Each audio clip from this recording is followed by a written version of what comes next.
வணக்கம். செந்தணலின் பிரதான செய்திகள். விரிவான செய்திகளுக்கு முன் தலைப்புச் செய்திகள். ஜாழ் அல்லைப்பேட்டையில் சுட்டுக் கொல்லப்பட்ட சிறுவன் நீதி கோரி வெடித்த போராட்டம். யாழில் சைவ ஆலயத்தின் சிலை உடைப்பு, ஒருவர் கைது. யாழில் பள்ளிவாசலுக்குள் வாளுடன் சென்றவரால் பரபரப்பு. இலங்கையில் 7000 ரூபாவால் அதிகரித்தது தங்கத்தின் விலை. கொழும்பிலிருந்து யாழுக்கு போதைப்பொருள் கடத்திய 2 கைது. வரலாறு காணாத எரிபொருள் விலை உயர்வு, பாகிஸ்தான் எடுத்துள்ள அதிரடி முடிவு. ஒரு துளி எண்ணெய் கூட ஈரானில் இருந்து வெளியேறாது, எச்சரிக்கையால் அதிரும் சர்வதேசம். போருக்கு மத்தியில் திடீரென்று புடினை தொடர்பு கொண்ட டொனால்ட் ட்ரம்ப். அமெரிக்க தாக்குதலுக்கு முன் இந்தியாவிடம் உதவி கோரிய ஈரானிய கப்பல், உண்மையை உடைத்த ஜெய்சங்கர். போர் எப்போது முடிவடையும்? ட்ரம்பின் கருத்துக்கு ஈரான் பதிலடி. ஹார்முஸ் ஜலசந்தியை முடக்கினால் ஈரான் மீது 20 மடங்கு தாக்குதல், ட்ரம்ப் எச்சரிக்கை.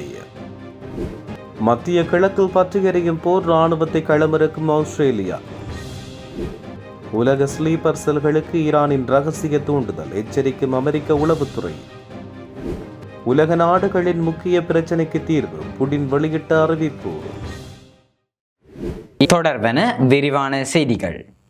யாழ்ப்பாணம் அல்லைப்பட்டியில் காவல்துறையால் சுட்டுக் கொல்லப்பட்ட சிறுவனுக்கு நீதி கோரி ஊர்காவல்துறை பகுதியில் போராட்டம் ஒன்று மேற்கொள்ளப்பட்டது. கடந்த பிப்ரவரி அல்லைப்பட்டி பகுதியில் காவல்துறையின் துப்பாக்கிச் சூட்டில் பலியான 17 வயதான அருள்பயஸ் என்ற சிறுவனுக்கு நீதி கோரி இன்று ஊர்காவல்துறை காவல் நிலையத்துக்கு முன்பாக போராட்டம் ஒன்று இடம்பெற்றது. மனித உரிமை ஆர்வலர் அமைப்பினரால் முன்னெடுக்கப்பட்ட இந்த போராட்டத்தின் போது சிறுவனின் உறவுகள் மற்றும் ஏனையோர் கலந்து கொண்டு காவல்துறையினருக்கு எதிரான கோஷங்கள் எழுதிய பதாதைகளை தாங்கியிருந்தனர். இந்த போராட்டம் ஊர்காவல்துறை நீதிமன்றின் முன்பாக காலை 11 மணிக்கு ஆரம்பமான நிலையில் நீதிமன்ற காவல்துறையினரால் நீதிமன்றக்கு முன்பாக போராட்டம் நடத்த முடியாது என்று கூறி நீதிமன்ற வளாகத்தை கடந்து போராட்டத்தை முன்னெடுக்குமாறு வலியுறுத்தப்பட்டுள்ளது. காவல்துறையினரின் கோரிக்கை ஏற்றுக்கொண்ட போராட்டக்காரர்கள் ஊர்காவல்துறை காவல் நிலையத்துக்கு முன்பாக ஒன்று கூடி இந்த போராட்டத்தை மேற்கொண்டுள்ளதாக தெரிய வருகிறது. யாழில் சைவ ஆலயம் ஒன்றின் சிலையானது உடைத்து சேதப்படுத்தப்பட்டுள்ளது. குறித்த சம்பவமானது நேற்று இடம்பெற்றுள்ளது. ஊர்காவல்துறை காவல் பிரிவுக்குட்பட்ட சரவணை பகுதியில் உள்ள சைவ ஆலயம் ஒன்றின் சிலை இவ்வாறு உடைத்து சேதப்படுத்தப்பட்டுள்ளது.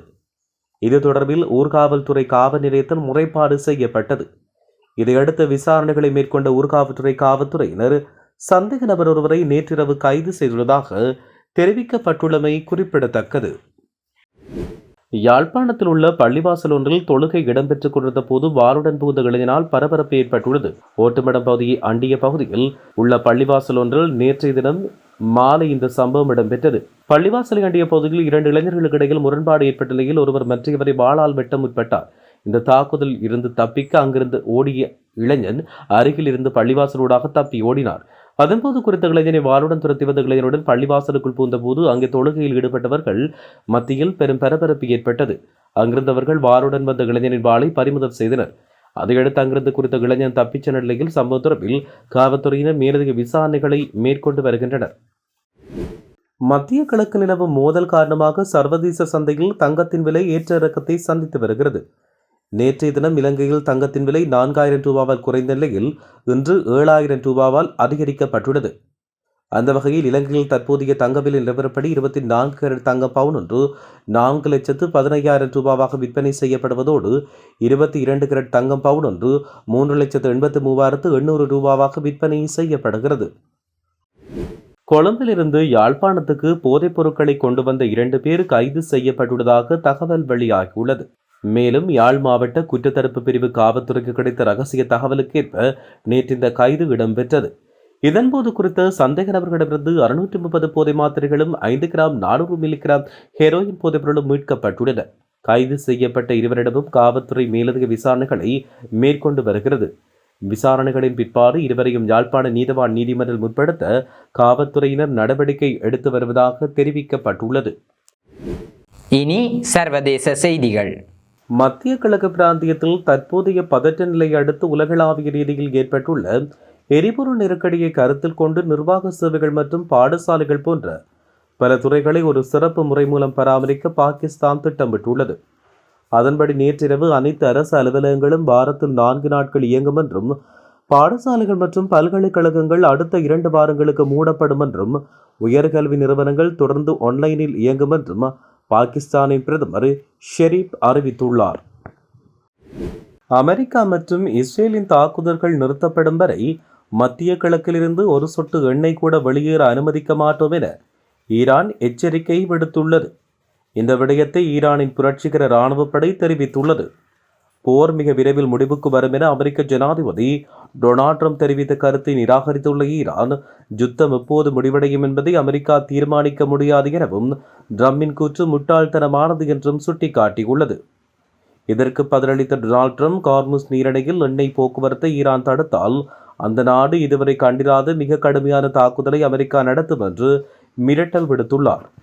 அத்துடன் ஈரானது எண்ணெய் விநியோகத்தை நிறுத்த முயன்றால் அவர்கள் இதுவரை தாக்கப்பட்டதை விட 20 மடங்கு பலமாக தாக்கப்படுவார்கள் என்றும் அவர் எச்சரிக்கை விடுத்துள்ளார். அமெரிக்க ஜனாதிபதி டொனால்ட் ட்ரம்ப் ரஷ்ய ஜனாதிபதி விளாடிமிர் புடினை திங்கட்கிழமை தொலைபேசியில் பேசிக்கொண்டு ஈரான் தொடர்பான நிலைமை உள்ளிட்ட பல முக்கிய விடயங்களை பற்றி விவாதித்ததாக தெரிய வருகிறது. இந்த விடயத்தை புடினின் உதவியாளரான ஜூரி உஷேகோவ் தெரிவித்தார். சுமார் 1 மணி நேரம் நீண்ட இந்த உரையாடல் இந்த ஆண்டில் இரு தலைவர்களுக்கு இடையில் நடந்த முதல் தொலைபேசி பேச்சு என்று தெரிவிக்கப்படுகிறது. இதன்போது ஈரான் தொடர்பான மோதலை அரசியல் மற்றும் தூதரக வழிகளில் விரைவில் தீர்க்க வேண்டும் என புடின் கருத்துக்களை முன்வைத்ததாக உஷேகோவ் தெரிவித்துள்ளார்.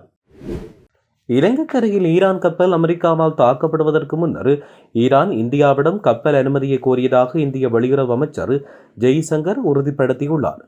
இலங்கைக்கரைக்கு அமெரிக்க தாக்குதலால் ஈரானிய கடற்படை கப்பல் மூழ்கடிக்கப்படுவதற்கு முன்னர் ஈரான் தனது 3 கப்பல்களுக்கு இந்திய துறைமுகத்தில் நிறுத்த அனுமதி கோரியதாக இந்திய வெளியுறவு அமைச்சர் சுப்பிரமணியம் ஜெய்சங்கர் இன்று இந்திய நாடாளுமன்றத்தில் தெரிவித்தார்.